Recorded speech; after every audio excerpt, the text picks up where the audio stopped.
Hi everyone, welcome to another episode of Tea Time with Tommy, the pro wrestling podcast. This episode is the AEW Hot Take with Tommy, NORBZ, and me, Brittany. So let's raise our glasses, our Canada Dry glasses. What is going on, guys? It's Tea Time with Tommy. We planned this. Not Canada Dry with NORBZ. We synchronized. You didn't get the memo. Let's go. Come on. Exactly. You didn't get the memo.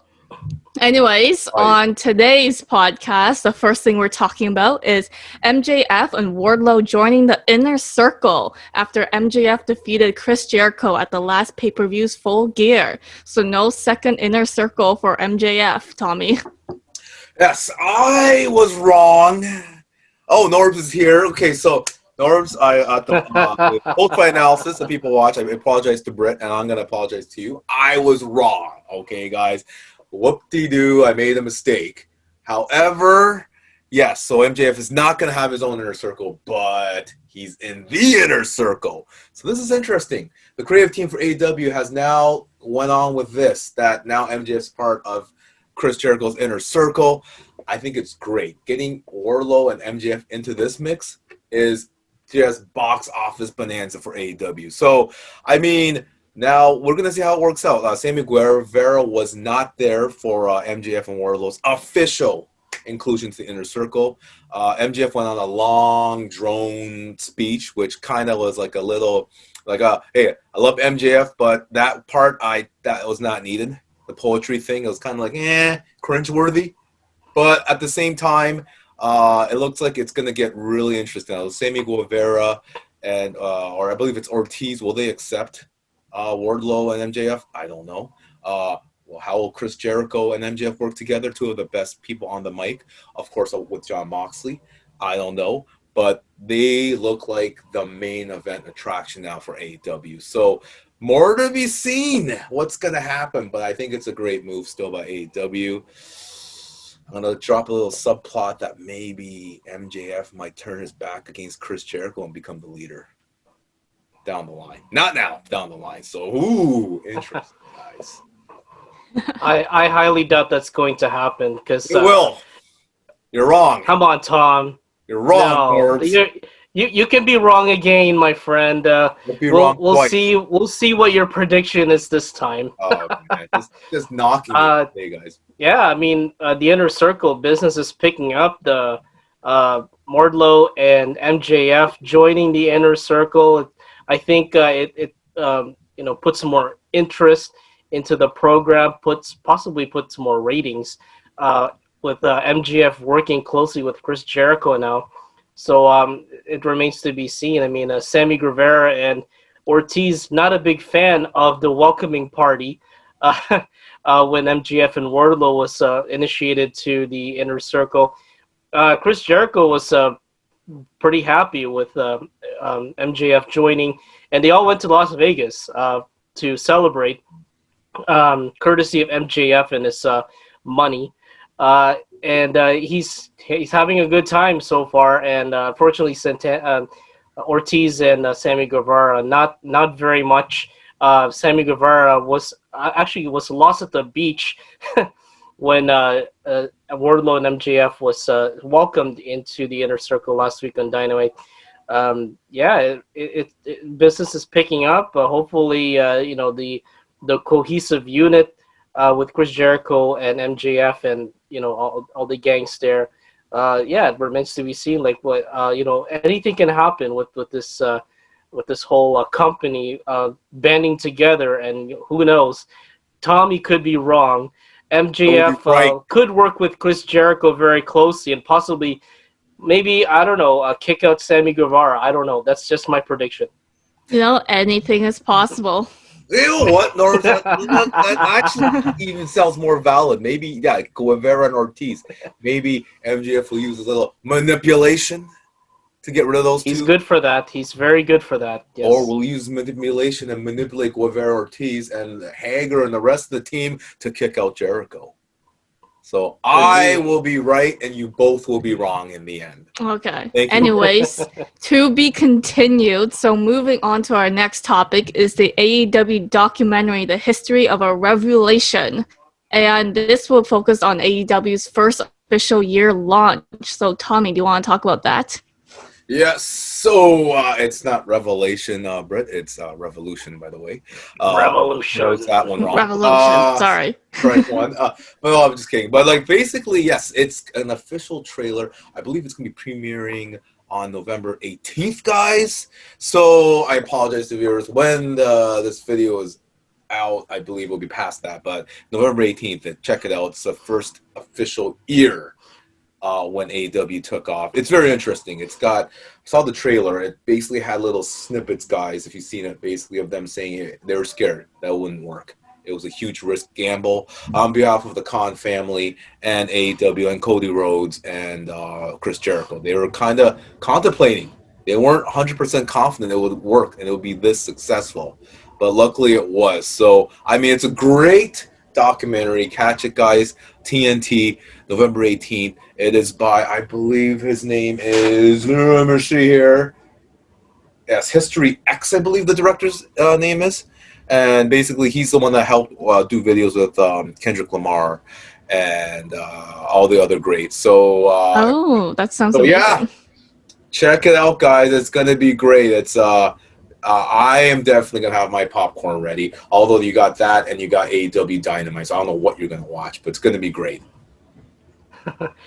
And you know what? I'm a very, I guess, ambitious visionary that it could be in the same type of league as the last Dance with Michael Jordan, whatever that documentary was. So it could be, I'm thinking crazy right now. It could be in that same league because AEW, their first year has been absolutely incredible. It truly was a revolutionary effect and a direct competition to the WWE. It's an alternative for the fans. And you know what? Since they launched back last year in 2019, it just took off, and fans love it. And it's definitely going to be a documentary to watch. Their first year, and giving flashbacks on the matches that they've had so far, those crazy Stampede matches, those tables matches. Yeah, it's going to be a barn burner. And it looks to me that it's going to be the Last Dance Michael Jordan type quality documentary that fans will be expecting in the wrestling world. So, yeah, definitely. The first year has been absolutely rocking. WWE's been absolutely terrified of this promotion. Yeah, it's definitely going to be good to see that documentary. Yeah, anyways, catch it on November 18th. Probably when this episode is aired, it will probably be past November 18th. But guys, let us know what you think of the documentary and tell us your thoughts. So next up, we're going to be talking about Team Taz versus Cody Rhodes and Darby Allin in a tag team match. Norbs?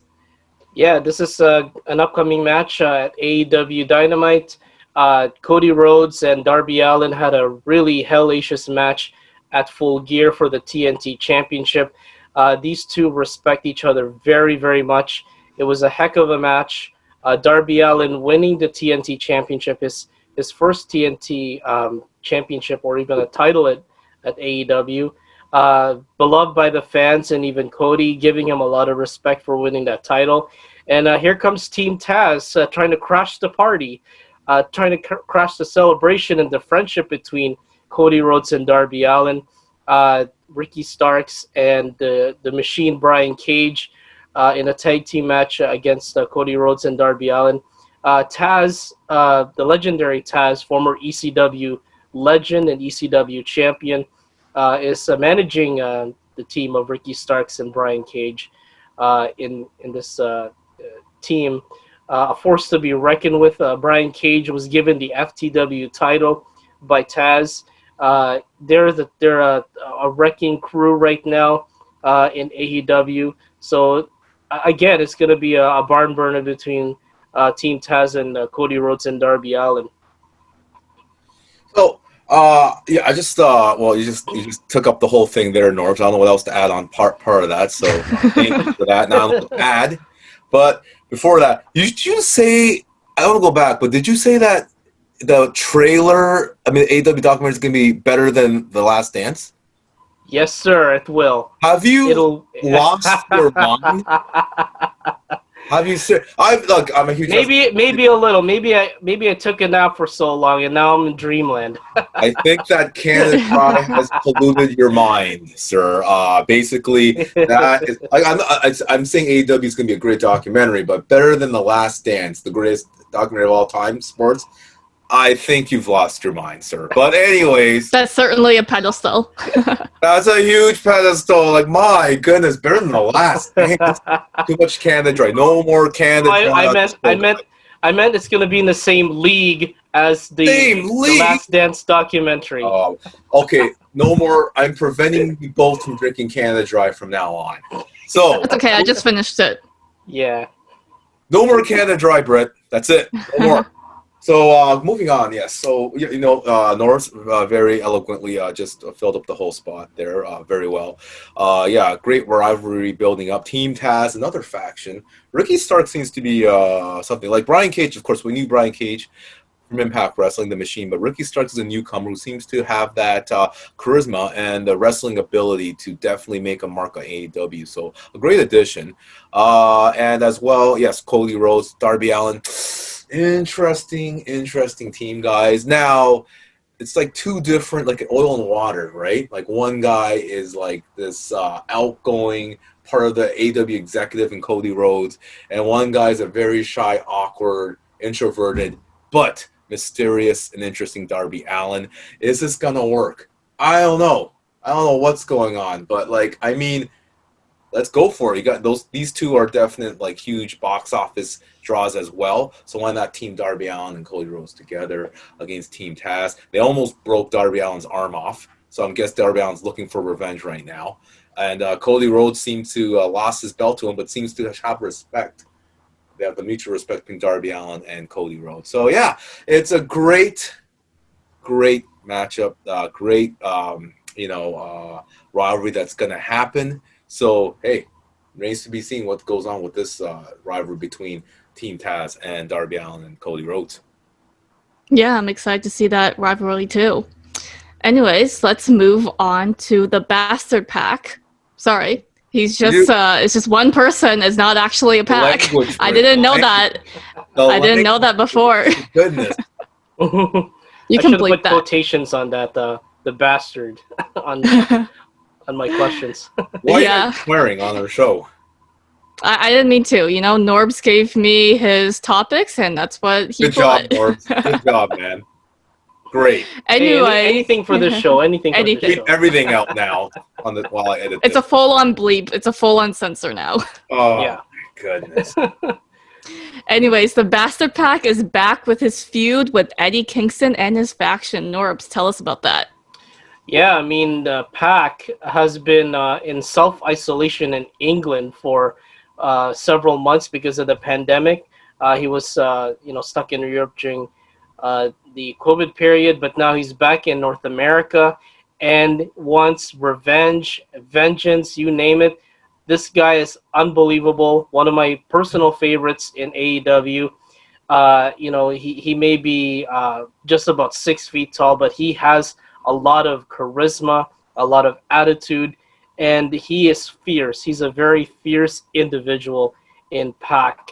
And coming back to AEW after a long layover in England because of the pandemic, and now he's in a rivalry against Eddie Kingston and his faction. The Butcher and the Blade is part of Eddie Kingston's team there, and also Pentagon and El Zero Miro. He's just a one-man wrecking crew right now. Getting back into action, and seeking revenge after a long layover. He's hungry. He's hungry for a fight. He's hungry to wrestle, and he is not afraid. He is not afraid of Eddie Kingston and his faction. Yeah, so the Bastard Pack. Basically, he I think originally he was known as Neville, Neville from WWE, is Neville, definitely yeah. making his mark. AEW is using him really well. So yeah, this guy was he created his own team with El Pento. Man, these guys' names, man, they're so long. Alvar Pento Pentagon, and El Cerro, oh my, whatever. Yeah, and those Ray two guys, Phoenix. Ray Phoenix.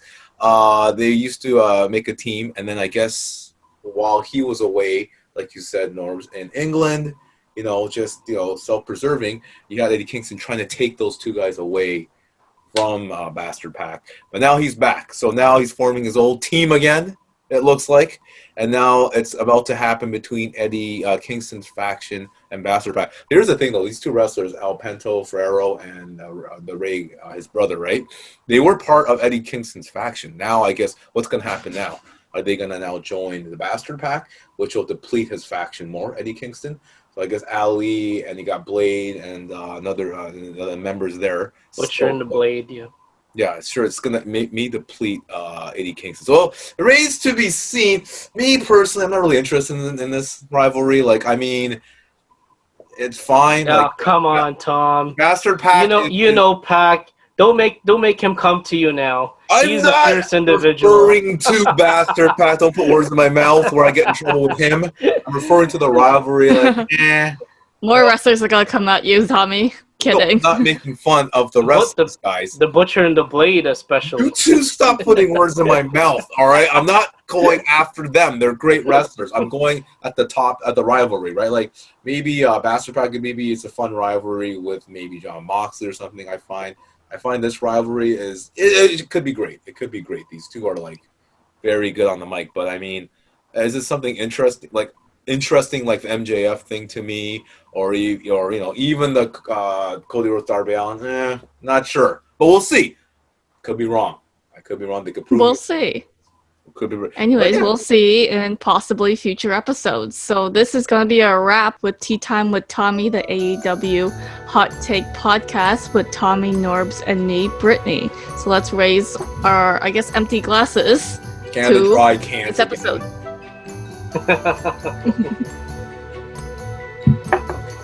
Take care, guys. Great job. Alrighty. Awesome.